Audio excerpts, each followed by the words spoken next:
Hello everyone.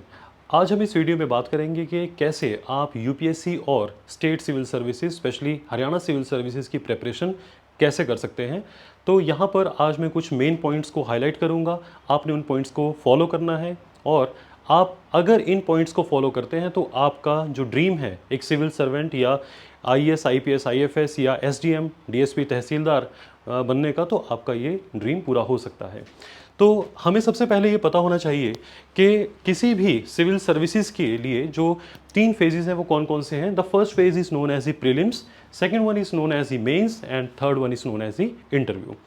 जो आपको, जिन students को ये बात नहीं पता कि यहाँ पर प्रीलिम्स के अंदर किस तरह के क्वेश्चन आएंगे, तो आपको ये पता होना ज़रूरी है कि ये एक एमसीक्यू टाइप स्टेज है, यानी कि यहाँ पर आपसे ऑब्जेक्टिव क्वेश्चन पूछे जाएंगे। मल्टीपल चॉइस क्वेश्चंस के अंदर आपको 3-4 स्टेटमेंट्स दी जाएंगी। उन स्टेटमेंट्स में जो राइट आंसर है वो आपको यहाँ पर मार्क करना होगा और अल्टीमेटली आप यहाँ पर अगर इस स्टेज को क्लियर कर जाते हैं तो आपको यहाँ 3-3.5 महीने बाद एक सेकंड फेज जिसको हम मेंस बोलते हैं, यहाँ के लिए आप क्वालिफाई कर जाते हैं।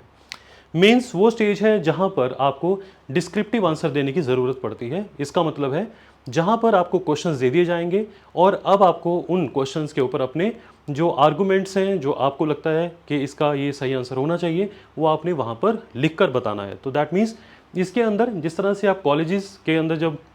ग्रेजुएशन कर रहे हैं, पोस्ट ग्रेजुएशन कर रहे हैं, आपके वहाँ जो क्वेश्चन आते हैं उनका आप एक डिस्क्रिप्टिव वे में वहाँ आंसर लिखते हो, उसी तरह से आपको मेंस के अंदर अपने आंसर लिखने होंगे।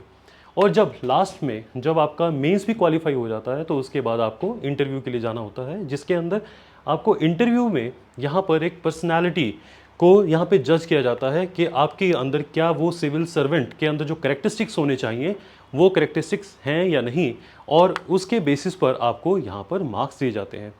अल्टीमेटली जो लिस्ट बनती है, फाइनल लिस्ट बनती है, वो मेंस और इंटरव्यू के कंबाइंड मार्क्स के ऊपर तैयार की जाती है। तो प्रीलिम्स के जो है मार्क्स कभी भी फाइनल लिस्ट के लिए स्टूडेंट्स को जो हमने चुना है उसके अंदर प्रीलिम्स के मार्क्स कैलकुलेट नहीं होते हैं, मेंस और इंटरव्यू के मार्क्स कैलकुलेट किए जाएंगे।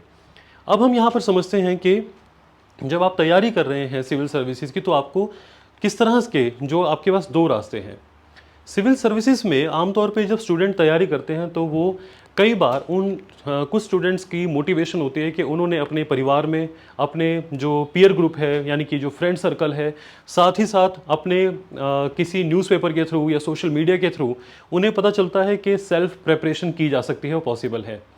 ऑल्दो ये बिल्कुल एक सही फैक्ट है कि कोई भी स्टूडेंट अपनी सेल्फ प्रिपरेशन कर सकता है, बट उसके अंदर यहाँ पे ये रिस्क इन्वॉल्व रहेंगे। जैसे कि इसके अंदर आपको हिट एंड ट्रायल मेथड, यानी कि आप जब भी कभी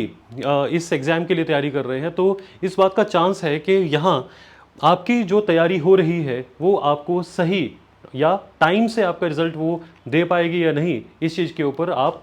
एक hit and trial method use करना स्टार्ट करते हैं। हिट एंड ट्रायल मेथड के तहत क्या है, क्योंकि आपको उन एग्ज़ाम्स के बारे में भी एक्सपीरियंस नहीं है और आप अपनी जर्नी, बहुत सारी बुक्स आपके सामने होती हैं, आपको ये नहीं समझ आता कि हम कहाँ से स्टार्ट करें कहाँ से नहीं, तो रैंडमली आप अपनी बुक्स को, कोई भी किसी बुक को चूज़ कर लेते हैं और वहाँ से अपनी स्टार्टिंग ले लेते हैं, जिसका रिजल्ट क्या होता है कि आपको कुछ दिनों बाद ये लगने लगेगा कि क्या आप सही डायरेक्शन में हैं या नहीं है। इस बात को लेकर आपके मन में अगर डाउट आ जाता है तो उस वजह से आपकी जो तैयारी है वो एक प्रोलॉन्ग पीरियड के लिए मतलब लंबी खिंच सकती है, जिसका मतलब है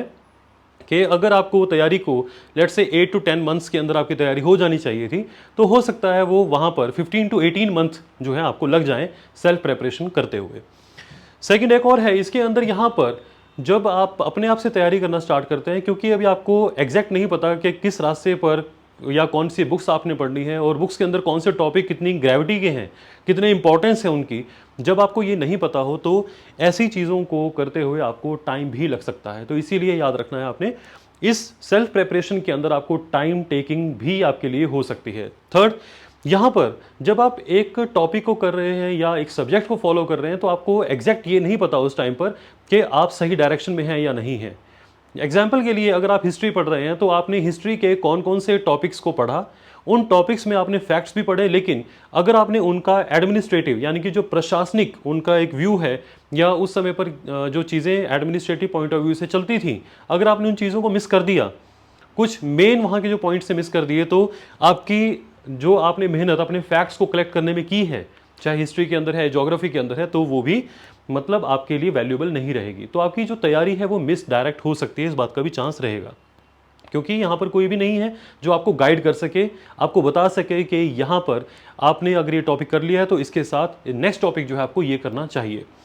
और सबसे इंपॉर्टेंट चीज़, जो हमारे पास यूपीएससी है वो हर साल आता है और आपको एक साल पहले ही यूपीएससी डेट बता देती है कि नेक्स्ट ईयर जो एग्ज़ाम किस डेट को होगा। जबकि स्टेट सिविल सर्विसेज के अंदर आमतौर पर, चाहे वो हरियाणा है, पंजाब है, या कोई भी आप स्टेट को अगर आप देखेंगे, तो वहाँ पर ये श्योरिटी नहीं है कि हर साल आपके पास ये अपॉर्चुनिटी आएगी। तो स्पेशली हरियाणा या जो नॉर्थ इंडिया के एग्ज़ाम्स हैं, जो सिविल सर्विसेज के एग्ज़ाम्स हैं, ये बहुत कभी कभार आते हैं। तो आपको जब भी अपॉर्चुनिटी आए तो इसको आप एक गोल्डन अपॉर्चुनिटी मान के चलें, क्योंकि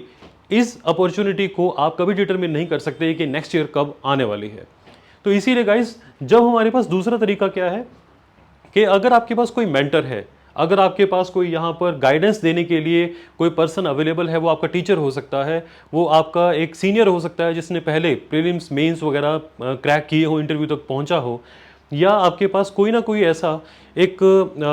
गाइड करने के लिए एक पर्सन है वहाँ पर जो आपको रेगुलरली गाइड करता चला जाए। ये याद रखिए, हमें एक ऐसा गाइड चाहिए होता है इस तैयारी के अंदर जो आपको रेगुलरली अपडेट करता रहे, रेगुलरली आपको ये बताता रहे कि अब आपको यहाँ पर कौन सा नेक्स्ट स्टेप लेने की ज़रूरत है। अगर आप रेगुलरली किसी से ये सलाह नहीं ले रहे हैं और यहाँ पर आपके बीच में ब्रेक आ जाता है, या आपने कभी एक बार दो बार किसी से सलाह ली, आपने डायरेक्शन ली, तो भी चांस है कि आप जो है अपनी मंजिल तक बहुत लेट पहुँचेंगे।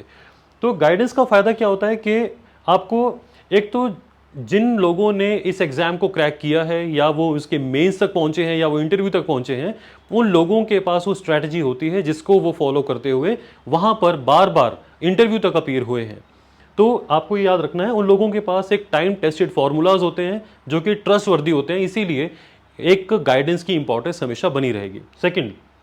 यहाँ पर जो भी आपका गाइड है वो आपको कई ऐसे अननेसेसरी टॉपिक्स को करने से मना कर देगा जिनकी ज़रूरत नहीं है, तो अल्टीमेटली आपका टाइम जो है सेव किया जा सकता है। थर्ड, यहाँ पर जब आपको आपका जो गाइड है, मेंटर है, आपको सही सलाह देगा कि आपको किस डायरेक्शन में फॉलो करने, पहले कौन सा सब्जेक्ट पढ़ना है, उसके बाद कौन सा सब्जेक्ट पढ़ना है, कौन कौन सी बुक्स को रेफर करना है, ताकि आपकी एक राइट डायरेक्शन, राइट पाथ आपको जो है मिलता चला जाए, ये भी ज़रूरी है। और सबसे बड़ी बात है, जो हमारे पास रेयर अपॉर्चुनिटीज़ आती हैं लाइक एचसीएस, जो कि मतलब हर साल नहीं आता, ऐसी रेयर अपॉर्चुनिटीज़ को आप यहाँ पर एक टाइमली उनके अंदर अगर आप तैयारी अच्छी कर लेंगे, टाइम से तैयारी कर लेंगे, सही तैयारी कर लेंगे, क्वालिटी वाइज अपनी जो है एक तैयारी को पुख्ता रखेंगे, तो आपके पास जो अपॉर्चुनिटीज़ आ रही हैं उन अपॉर्चुनिटीज़ को आप टाइम से एक उनका फ़ायदा उठा पाएंगे। तो इसीलिए आपको याद रखना है, हमें अगर एक पर्सनल व्यू पूछा जाए तो यहाँ पर जो सेल्फ प्रेपरेशन के अंदर बहुत टाइम लग जाता है, क्योंकि यहाँ पर जो पेपर की ड्यूरेशन है वो हमारे पास पहले प्रीलिम्स होगा, फिर मेंस होगा, फिर इंटरव्यू होगी, काफ़ी लंबा टाइम है। अगर आप फेल हो जाते हैं, आपका पास नहीं हो पाता किसी कारण से, फिर आपको एक सेम प्रोसेस से आगे क्रॉस करना है। तो इसीलिए गाइज, अगर आप गाइडेंस के अंदर रहते हुए, मेंटरशिप के अंदर रहते हुए काम करते हैं, तो मुझे लगता है ज़्यादा आपके लिए बेनिफिशियल है। नेक्स्ट यहाँ पे एक चीज़ आती है कि आखिरकार कौन सी बुक्स को पढ़ने की ज़रूरत है। तो यहाँ पर एक बुक्स की जो लिस्ट है वो मैंने यहाँ मेंटेन की है, आप इसको फॉलो कर सकते हैं। जब भी आप अपनी प्रेपरेशन स्टार्ट करें तो आप अपनी इंडियन पॉलिटी से प्रेपरेशन को स्टार्ट कर सकते हैं, और इसके लिए एक बहुत ही कंसाइज वे में लिखी हुई बहुत अच्छे लेवल की एक बुक है, दैट इज़ एम लक्ष्मीकांत की बुक है इंडियन पॉलिटी। तो आप इस बुक को फॉलो कर सकते हैं। इसी तरह से ज्योग्राफी के लिए आप यहाँ फॉलो कर सकते हैं जो माजिद हुसैन है, खुल्लर है, सविंद्रा सिंह है, साथ ही साथ एनसीईआरटीज़ है, जीसी ल्योंग की बुक्स को भी आप फॉलो कर सकते हैं। ये बुक्स को आपने एक टाइम में सारी शुरू नहीं करनी है, आप सब्जेक्ट वाइज इसमें स्टार्ट करें। जैसे पहले पॉलिटी को आपने समअप किया, देन आफ्टर ज्योग्राफी पर स्टार्ट कीजिए, और ज्योग्राफी में भी पहले आप फिजिकल ज्योग्राफी स्टार्ट कीजिए, climatology, oceanography, then after the biogeography, उसके बाद आपको इंडियन ज्योग्राफी, इस तरह से आपको स्टार्ट लेना चाहिए। देन आफ्टर हिस्ट्री के अंदर जो काफ़ी सारी बुक्स हैं, हिस्ट्री में जो स्पेक्ट्रम की बुक है मॉडर्न हिस्ट्री को लेकर, वो बहुत अच्छी लिखी गई है। तो स्पेक्ट्रम की जो इंडियन हिस्ट्री के ऊपर बुक है वो, या मॉडर्न हिस्ट्री के ऊपर जो बुक है, आप उसको फॉलो कर सकते हैं। मैक्सिमम क्वेश्चन वहाँ से जो मॉडर्न हिस्ट्री के हैं वो आपके सॉल्व हो जाएंगे। जबकि यहाँ पर एंशियंट हिस्ट्री के लिए आप यहाँ फॉलो कर सकते हैं एनसीईआरटीज़ को, मिडिवल हिस्ट्री के लिए भी आप एनसीईआरटीज़ को यूज़ कर सकते हैं। यहाँ एक कई और भी ऐसी बुक्स हैं जो कि मार्केट के अंदर अवेलेबल हैं, आप उनको भी फॉलो कर सकते हैं। लेकिन अगर आप अपना हिस्ट्री के अंदर अच्छा बेस तैयार कर लेंगे तो इसमें वेटेज आपने कैसे देनी है, मॉडर्न हिस्ट्री के सबसे ज़्यादा क्वेश्चन पूछे जाते हैं, देन आफ्टर जो एंशियंट की वेटेज ज़्यादा होती है आमतौर पे, और लास्ट में मिडिवल की वेटेज को हम देखते हैं। बट इस पैटर्न के अंदर चेंजेस हो सकते हैं, तो आपको इक्विवेलेंटली इनको अच्छे से तैयार करने की ज़रूरत है। इसके अलावा बिपिन चंद्र की जो इंडियन इंडिपेंडेंस है, या यहाँ पर the struggle for India's independence, वो भी आप यहाँ पे मतलब कर सकते हैं फॉलो। इसके अलावा जो हमारे पास नेक्स्ट आप देख रहे हैं, जैसे इकोनॉमिक्स के लिए रमेश सिंह की बुक अवेलेबल है मार्केट में, आप उससे अपने जो कंसेप्ट हैं क्लियर कर सकते हैं। लेकिन यहाँ पे ना हमें इकोनॉमिक्स, कोर इकोनॉमिक्स नहीं पढ़नी है, हमें यहाँ पर इंडियन इकोनॉमी के साथ जुड़े हुए जो फैक्ट्स एंड फिगर्स हैं या जो कंसेप्ट्स हैं, उन कंसेप्ट्स के ऊपर जो करंट अफेयर के साथ जोड़कर इनको पढ़ने की ज़रूरत होती है। तो आपने यहाँ पे इकोनॉमिक्स की जगह आपने इंडियन इकोनॉमी पढ़नी है बेसिकली, और उसके लिए आपको जो लेटेस्ट बजट है, इकोनॉमिक सर्वेज हैं, उनको पढ़ना चाहिए। और साथ ही साथ जो एनसीईआरटी के यहाँ पे 9 to 12 के जो कंसेप्ट हैं इकोनॉमी से जुड़े हुए, उन पर खास ध्यान रखना चाहिए। इसके अलावा एनवायरनमेंट और इकोलॉजी जैसे एक बहुत अच्छी कंसाइज वे में लिखी हुई बुक है, कंपाइल्ड है बहुत अच्छे से, शंकर आईएएस की जो एक एनवायरनमेंट की बुक है, आप उसको फॉलो कर सकते हैं। साथ ही साथ जो 12th क्लास के जो बायोलॉजी के कुछ चैप्टर्स हैं लास्ट में, आप उनको फॉलो कर सकते हैं। और ये याद रखिए कि एनवायरनमेंट या इकोलॉजी जो है, यानी कि जो पर्यावरण है, इसको आप कब पढ़ें इस सब्जेक्ट को, जब आप ज्योग्राफी कवर कर लें। तो ज्योग्राफी कवर करने के बाद इस सब्जेक्ट को अगर आप करेंगे तो आपके बहुत सारे कंसेप्ट्स यहाँ पे ओवरलैप्ड हैं, और ज्योग्राफी के कंसेप्ट्स क्लियर होने के बाद ही आपको एनवायरनमेंट के कुछ कंसेप्ट्स और अच्छे से याद होने स्टार्ट हो जाएंगे। ठीक है, इसके अलावा यहाँ पे देखते हैं और साइंस एंड टेक्नोलॉजी के लिए, यहाँ पर साइंस और टेक्नोलॉजी दोनों अलग अलग हैं। यहाँ साइंस में जो पूछा जाएगा आपसे, जनरल साइंस की बातें पूछी जाएंगी। जनरल साइंस का मतलब है कि बायोलॉजी के, फिजिक्स के और केमिस्ट्री के कंसेप्ट्स के ऊपर यहाँ पर आपसे बात की जाएगी, जो डे टू डे रूटीन में हमारे चारों तरफ या हमसे जुड़ी हुई जो केमिस्ट्री की, बायो की या फिजिक्स की जो नॉलेज है, उसको पूछा जाएगा, कंसेप्ट्स को पूछा जा सकता है। और कंसेप्ट से ज़्यादा यहाँ पर जैसे फिजिक्स के एप्लीकेशन पूछे जाएंगे आपसे कि जो आर्किमिडीज का प्रिंसिपल है, तो यहाँ पे वो कौन से ऑप्शन में इसका एप्लीकेशन आपको फॉलो होते हुए नजर आ रही है, तो इस तरह के क्वेश्चन आपसे पूछे जा सकते हैं। तो that is he general science. इसके अलावा हम यहाँ बात करते हैं जो टेक्नोलॉजी की। टेक्नोलॉजी के अंदर हम जैसे डिफेंस टेक्नोलॉजी, न्यूक्लियर टेक्नोलॉजी या नैनो टेक्नोलॉजी, आर्टिफिशियल इंटेलिजेंस, सो ये कुछ इस तरह की टेक्नोलॉजीज़ हैं जो आज के टाइम में काफ़ी उभरती हुई तकनीकें हैं। तो हमें इनके ऊपर बहुत अच्छे से मतलब इनको पढ़ना चाहिए, और जो भी करंट अफेयर में टेक्नोलॉजी रहती है वो आपके लिए बहुत ज़्यादा वैल्यूएबल है, इस पर भी आपने खास ध्यान रखना है। इसके अलावा जो आप अगर एचसीएस की तैयारी कर रहे हैं तो आपको हरियाणा स्पेसिफिक जो है जीके पढ़ने की ज़रूरत है, यानी कि हरियाणा की आपको ज्योग्राफी, आपको हिस्ट्री, आपको वहाँ की पॉलिटी, वहाँ पे कितने सारे जो वहाँ की इकोलॉजी है, यानी कि एनवायरनमेंट से जुड़ी हुई जो इन्फॉर्मेशन है वो कितनी है, कितनी वहाँ पे लेक्स हैं, कौन सी लेक्स हैं जो उनको मतलब एक नेशनल स्टेटस मिला हुआ है, या वहाँ पे रामसर साइट्स हैं। इस तरह की जो लिस्ट है, इस तरह की जो इन्फॉर्मेशन है, वहाँ के फेयर, फेस्टिवल, कल्चर, इन चीज़ों के बारे में, वहाँ के स्पोर्ट्स के बारे में, वहाँ पर जो स्कीम्स लॉन्च की गई है हरियाणा के अंदर, उनके बारे में आपको यहाँ पे अरिहंत की जो माई स्टेट हरियाणा से नाम से बुक आती है, आप उसको फॉलो कर सकते हैं। हिंदी के अंदर अलग है, इंग्लिश के अंदर अलग है। हिंदी के स्टूडेंट और इंग्लिश के स्टूडेंट्स के लिए ये मतलब बुक्स अलग अलग अवेलेबल हैं। साथ ही साथ हरियाणा से जुड़े हुए जो आप करंट अफेयर हैं वो भी पढ़ने चाहिए आपको, और लेटेस्ट जो बजट है हरियाणा से संबंधित वो भी आपको पता होना चाहिए, और उसमें किन नई स्कीम्स को लॉन्च किया गया है, या जो पुरानी स्कीम्स भी हैं उनके अंदर किस किस स्कीम के अंदर हमने लोगों के लिए जो बेनिफिट है, या जो बेनिफिट देते हुए जो अमाउंट है, लेट्स से किसी को हम डायरेक्ट बेनिफिट ट्रांसफ़र करते हैं, यानी कि पैसे देते हैं कई लोगों को, जैसे बुढ़ापा पेंशन है, ओल्ड एज पेंशन जिसको बोलते हैं, तो क्या उसके अंदर हमने अब की बार इंक्रीज़ किया नहीं किया, इस तरह के क्वेश्चन आपसे यहाँ पर पूछे जा सकते हैं। तो स्टेट के लिए आपको ये जो बुक है या इस तरह के रिसोर्सेज को आप फॉलो कर सकते हैं। देन आफ्टर एग्ज़ाम का, चाहे वो यूपीएससी हो या कोई भी सिविल सर्विसेज हो आज हमारे इंडिया के अंदर, एक उसका एस्पेक्ट होता है सी सैट का। सी सैट को बोलते हैं हम सिविल सर्विसेज एप्टीट्यूड टेस्ट, जिसके तहत हम यहाँ पर मैथ या रीजनिंग के क्वेश्चन आते हैं, और ये मैथ और रीजनिंग के क्वेश्चन क्वालिफाइंग है, इसके मार्क्स कैलकुलेट नहीं होंगे। यहाँ पर आपको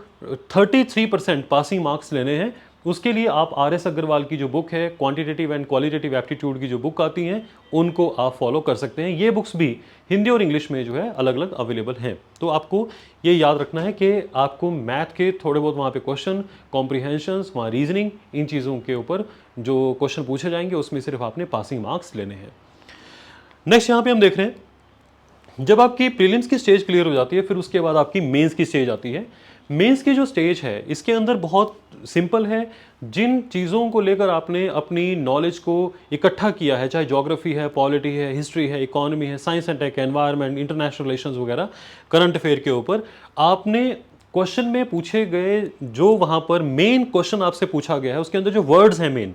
उनके ऊपर फोकस करते हुए अपने आंसर को अलाइन करना है, यानी कि उसको सेट करना है आपने। इसका मतलब क्या है, सबसे पहले जब भी आप अपना आंसर लिखें तो उसका एक शुरुआती लाइन, जिसको हम बोलते हैं कि अभी आप यहाँ पे स्टार्टिंग ले रहे हो, तो हमने यहाँ पे इंट्रोडक्शन उसकी, यानी कि जो शुरू की 2-4 लाइनें हैं वो इंट्रोडक्शन अच्छी हो कि मैं आगे क्या लिखने वाला हूँ, और उसके बाद जो आप अपना मेन आर्गूमेंट या जो आपने मेन आंसर अपना देना है उसको हम बोलते हैं बॉडी।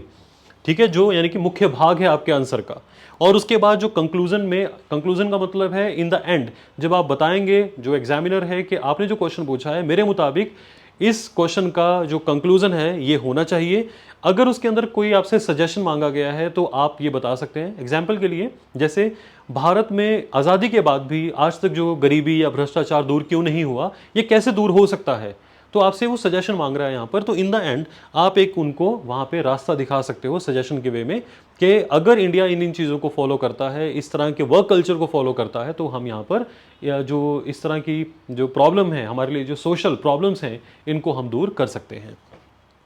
अपने आंसर को जब आप लिख रहे होंगे तो आपको बहुत ही शॉर्ट उसमें लिखना होगा, कंसाइज, यानी कि संक्षिप्त आपका एक उत्तर होना चाहिए, क्योंकि वहां पर वर्ड लिमिट दी होगी कि 150 शब्दों में लिखना है, 200 शब्दों के अंदर लिखना है। ये आपके ऊपर डिपेंड करता है कि आपने वर्ड लिमिट को अगर आपने फॉलो किया तो आपका एग्जाम जो है टाइम से वहां पर खत्म हो जाएगा। अदरवाइज अगर आप एक एक क्वेश्चन के ऊपर बहुत लंबा लंबा आंसर लिखने लगेंगे तो बहुत ज़्यादा टाइम लग जाएगा।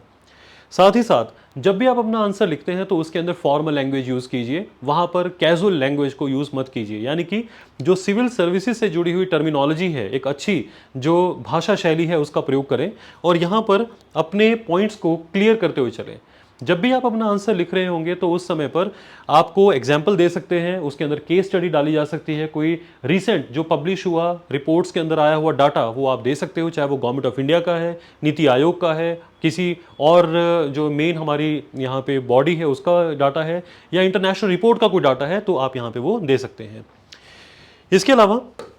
जब भी कभी आप अपना आंसर लिख रहे होते हैं तो उस समय पर आपको ऑप्टिमिस्टिक रहने की ज़रूरत है। उसका मतलब है कि हमेशा जो है अपने अपने उत्तर के अंदर आशावादी रखना है अपने आप को, कि चाहे आप गवर्नमेंट के किसी डिसीजन को, लेट से अगर आप नेगेटिव वे में भी लेके जा रहे हो कि गवर्नमेंट ने ठीक नहीं किया है, गवर्नमेंट को सुधार की ज़रूरत है, तब भी आपने वहाँ पर एक आशावादी किरण रखनी है कि गवर्नमेंट अपनी तरफ से अच्छा कर रही है। लेकिन अगर इसमें 2-4 चीज़ें और जोड़ दी जाएंगी जो आपके मुताबिक सजेशंस हैं, तो ये चीज़ को, प्रॉब्लम को हम और जल्दी अच्छे से यहाँ पे सॉल्व कर पाएंगे। इस तरह के आपने आशावादी दृष्टिकोण रखने हैं, तो दैट इज़ ही ऑप्टिमिस्टिक रहना है। अपने आंसर को अगर आप रिसेंट हुई कुछ जो घटनाएं हैं, कुछ डेवलपमेंट्स हैं, उनके साथ जोड़ के बताएंगे, चाहे वो नेशनल इंटरनेशनल लेवल की कुछ बातें हैं, उनके एग्जाम्पल देकर आप बताएंगे, गवर्नमेंट पॉलिसीज़ के बारे में लिखते हुए बताएंगे, तो बहुत अच्छा रहेगा। जहाँ पर भी आपको लगता है कि चीज़ों को बताने के लिए अब आपको यहाँ पर फ्लो चार्ट या टाइम कम रह गया, तो आप फ्लो चार्ट बना सकते हैं, या पॉइंटर दे सकते हैं, या टेबल बना सकते हैं, रे डायग्राम बनाए जा सकते हैं। इस तरह की स्ट्रेटजी को आप फॉलो कर सकते हैं। साथ ही साथ यहाँ पर जब आपको क्योंकि एग्जाम के अंदर जो 3 आवर्स हैं उसके अंदर बहुत सारे क्वेश्चंस आपने लिखने हैं, इसीलिए इन क्वेश्चंस की जब आप घर पे प्रैक्टिस करेंगे, यानी कि पेपर से पहले आप मॉक टेस्ट दे रहे हैं या प्रैक्टिस कर रहे हैं अच्छे से, तो आपको जो है ना टाइम बाउंड मैनर में एक परफॉर्मेंस देने के लिए एक आप कह सकते हैं आपका रिफ्लेक्स एक्शन डेवलप हो जाता है। यानी कि आपको बहुत कम समय में अपने उत्तर को बिल्कुल कंसाइज वे में, संक्षिप्त वे में कैसे लिखना है, उस तरह की एक आपके अंदर आर्ट आ जाती है। और साथ ही साथ जब भी आप अपने मेंस यानी कि प्रीलिम क्वालिफाई कर लें और मेंस के लिए जब आप तैयारी कर रहे हैं, तो उस समय पर बहुत सारे जो टेस्ट अगर आप देते हैं तो उस टेस्ट को देने से आपके अंदर एफिशिएंसी इंप्रूवमेंट, और आपको जहाँ जहाँ पर आपको इनोवेटिव आइडियाज़ आते हैं कि मैं इस आंसर को और कैसे ठीक कर सकता था। जब आपका मेंस हो जाता है गाइस, तो उसके बाद आपकी स्टेज आती है इंटरव्यू स्टेज। इंटरव्यू के लिए मेनली क्या है, जब आपका मेंस आप मतलब आपका प्रीलिम क्लियर हो गया, मेंस अब आप लिखने जा रहे हो, तब उस समय पर एक फॉर्म यहाँ पर एक्स्ट्रा फिल किया जाता है, उसको बोलते हैं डिटेल एप्लीकेशन फॉर्म। इसके अंदर आपकी जो हॉबीज़ हैं, आपकी जो अचीवमेंट्स हैं, आपकी स्टडी से जुड़ा हुआ यहाँ पे सारे फैक्ट्स लिखे होते हैं, और जो इंटरव्यू पैनल या बोर्ड होता है उसके पास ये सारे फैक्ट्स एंड फिगर्स आपके द्वारा जो भरे गए हैं डीईएफ के अंदर, वो उनके पास होते हैं। यानी कि जब आप इंटरव्यू के पास लिए जाएंगे तो उस समय पर सामने बैठा हुआ जो इंटरव्यू बोर्ड है, पैनल है, उनके पास आपसे रिलेटेड सारी इंफॉर्मेशन उनके पास होती है। तो आपने ना, जब भी तैयारी हम करते हैं इंटरव्यू के लिए, क्योंकि आप प्रीलिम्स को पास कर आए हो, मेंस भी पास कर चुके हो, तभी आप इंटरव्यू तक आए हैं, इसीलिए यहाँ पर हम एक्सपेक्ट करते हैं कि आपको नेशनल इंटरनेशनल इश्यूज़ के बारे में अब एक एनफ नॉलेज हो गई है। और अब यहाँ पर सिर्फ वक्त किस बात, यहाँ पे ज़रूरत किस बात की है कि हमें उस इंफॉर्मेशन को सामने वाला जो भी इंटरव्यू पर्सन जो पूछ रहा है, वहाँ पे इंटरव्यू लेने वाला जो पर्सन है, वो आपसे जो भी क्वेश्चन पूछे, आपने टू द पॉइंट हम्बली कैसे उसको अपने कंसाइज्ड वे में उसका उत्तर दे देना है, यानी कि उसको आपने सेटिस्फाई करना है। तो इसीलिए हमें ना जितना ज़्यादा हम अवेयर होंगे इंटरव्यू के टाइम पर अपने आसपास की सराउंडिंग से, जिसमें नेशनल इश्यूज़ हैं, इंटरनेशनल इश्यूज़ हैं, उनके ऊपर ही ज़्यादातर क्वेश्चन पूछे जाते हैं, तो आपको इसके बारे में तैयार करना चाहिए। साथ ही साथ वहाँ पर आप कई सब्जेक्ट के एक्सपर्ट्स भी होते हैं। लेट्स से वहाँ ज्योग्राफी का कोई प्रोफेसर हो सकता है या हिस्ट्री के कोई हो सकते हैं वहाँ पर, तो वो लोग अपने सब्जेक्ट की चीज़ें आपसे पूछ सकते हैं। इसीलिए आपको मेंस के जो नोट्स आपने तैयार किए हैं या आपने जो स्टैटिक पोर्शन आपने जो तैयार किया है अपना, उसको आप बार बार रिवाइज करके इंटरव्यू के लिए जाएं। और यहाँ पर अपनी जो ग्रेजुएशन के अंदर आपके जो सब्जेक्ट्स रहे हैं या आपके पास जो ऑप्शनल सब्जेक्ट है आपका, वो अगर आपने अच्छे से, जो भी आपका सब्जेक्ट रहा है उसके बारे में आपको एक एनफ नॉलेज होनी चाहिए, वो वहाँ से भी क्वेश्चन पूछ सकते हैं। तो ये जो प्रोसेस होती है आमतौर पे 30 to 40 मिनट की आसपास की प्रोसेस होती है। यहाँ पर अगर ये हेल्दी वे में कंटिन्यू रहती है तो आपको ये पता भी नहीं चलेगा कि कितनी जल्दी ये टाइम जो है बीत जाता है और आपकी इंटरव्यू जो है बहुत अच्छी चली जाती है। इंटरव्यू के अंदर एक्चुअली जो पैनल है वो आपसे एक्सपेक्ट करता है कि आप कोई भी वहाँ पर आंसर दें। आंसर चाहे आपका येस है या नो है, बट वहाँ पे हम्बल वे में आपको अपना जो आइडियाज़ हैं, अपने जो एटीट्यूड है वो पॉजिटिव रखना है, ऑप्टिमिस्टिक रखना है, और आपको एक हेल्दी वे में अपने उस जो टाइम को वहाँ पर मतलब एक अच्छे एक एम्बियंस में वहाँ उन लोगों को कोई परेशानी ना हो, इस तरह की बातचीत करते हुए आगे बढ़ना है। यहाँ पर एक चीज़ और भी है, जैसे अगर आप हरियाणा की इंटरव्यू देने के लिए तैयारी कर रहे हैं तो वहाँ पर हरियाणा से जुड़े हुए जो खास मुद्दे हैं, जैसे वहाँ पे अनएम्प्लॉयमेंट, यहाँ के जो पॉवर्टी, यहाँ के एग्रीकल्चर को लेके इनसे जुड़े हुए जो यहाँ हमें हर्डल्स फील होती हैं या जो सॉल्यूशन है उसके ऊपर बात यहाँ पूछी जा सकती है। इसके साथ साथ इंटरव्यू के लिए जब आप तैयारी कर रहे हैं तो मॉक इंटरव्यू ज़रूर दें। जब आप मॉक इंटरव्यूज़ देते हैं तो उस समय पर आप किन किन गलतियों को बार बार रिपीट कर रहे हैं, किन गलतियों को कैसे सुधारा जा सकता है, चाहे वो आपके पोस्चर को लेकर है, चाहे आपके किसी कोई आप अपना आंसर दे रहे हैं उसको बताते हुए आपको किन किन शब्दों का प्रयोग करना चाहिए, इन चीज़ों के ऊपर यहाँ पे वर्कआउट किया जाता है। तो इस तरह से जब आप तैयारी अपनी स्टार्ट करते हैं तो आपके लिए ज़्यादा बेनिफिशियल रहता है। और आपको, जैसे मैंने पहले समझाया था इसके अंदर कि जो सजेशन क्या है, लोग सेल्फ प्रिपरेशन कर सकते हैं बट इसके अंदर रिस्क इन्वॉल्व है। इसीलिए गाइज, जब तक आप एक सही मेंटर या सही अपने लिए गाइडेंस को चूज़ नहीं कर लेते, तब तक ये जो आपकी जर्नी है ये एक लंबी जर्नी बनी रहेगी और एक ये विशियस साइकिल स्टार्ट हो जाती है। विशियस साइकिल का मतलब है, आप एक बार जब प्रीलिम के लिए जाएंगे, प्रीलिम नहीं हुआ तो फिर आप नेक्स्ट ईयर की वेट करेंगे, नेक्स्ट चांस की वेट करेंगे, कब मुझे दोबारा मौका मिलेगा। लेट से आप इंटरव्यू से वापस आ गए तो दोबारा फिर आपको देना पड़ेगा। इसीलिए जो आपकी एनर्जी है, जो आपके पास टाइम है, जो आपके पास यूथ एज है, उसको अगर आप अच्छे से यूटिलाइज करेंगे उस एनर्जी को, तो आप बहुत जल्दी ही इस एग्ज़ाम को क्रैक कर सकते हैं। जो लोग रैंडमली तैयारी स्टार्ट कर देते हैं, फ्री रिसोर्सेज से स्टार्ट कर देते हैं, उन लोगों के लिए प्रॉब्लम जो है उसी दिन से स्टार्ट हो जाती है, क्योंकि उनके एनर्जी, उनकी एफिशिएंसी, उनका जो टाइम है, एनर्जी, हर जो भी उसके पास पोटेंशियल है वो एक मिस डायरेक्ट होता हुआ, यानी कि जिस जगह पे लगना चाहिए वहाँ पे ना लग के वो बाकी चीज़ों को याद करने में अपनी एनर्जी को वेस्ट करना स्टार्ट कर देते हैं। तो हमारे पास जो प्रीशियस एक मेमोरी है, हमारा जो माइंड है, हमारा इंटेलेक्ट है, उसको अगर हम शार्प करेंगे एक ट्रेंड वे में, तब जाकर ये आपके लिए एग्ज़ाम बहुत ईजीली, बहुत जल्दी आप इसको क्रैक कर सकते हैं। तो आई होप आप इन पॉइंट्स को ज़रूर ध्यान रखेंगे और इन पॉइंट्स को ध्यान रखते हुए आप अपनी जो सिविल सर्विसेज की जर्नी है उसको टाइम बाउंड मैनर में और अपना लक्ष्य निर्धारित करते हुए 1 साल के अंदर भी इस टारगेट को अचीव किया जा सकता है। तो इस तरह से आप इन पॉइंट्स को ज़रूर फॉलो करें। मैं ऐसा, और साथ ही साथ अपने आप को हमेशा अपडेट रखें। जब भी आपको जिस तरह से कोई भी एग्ज़ाम के लिए आप तैयारी करें, हमेशा उससे संबंधित पैटर्न क्या है, उसके अंदर क्या क्या रिक्वायरमेंट है, कितनी कट ऑफ जाती है, इन चीज़ों के बारे में आपको पूरी नॉलेज होनी चाहिए। तो जब भी नोटिफिकेशन आए उसके ऊपर खास तौर से ध्यान दीजिए, ये आपके लिए बहुत इंपॉर्टेंट है। Thank you so much.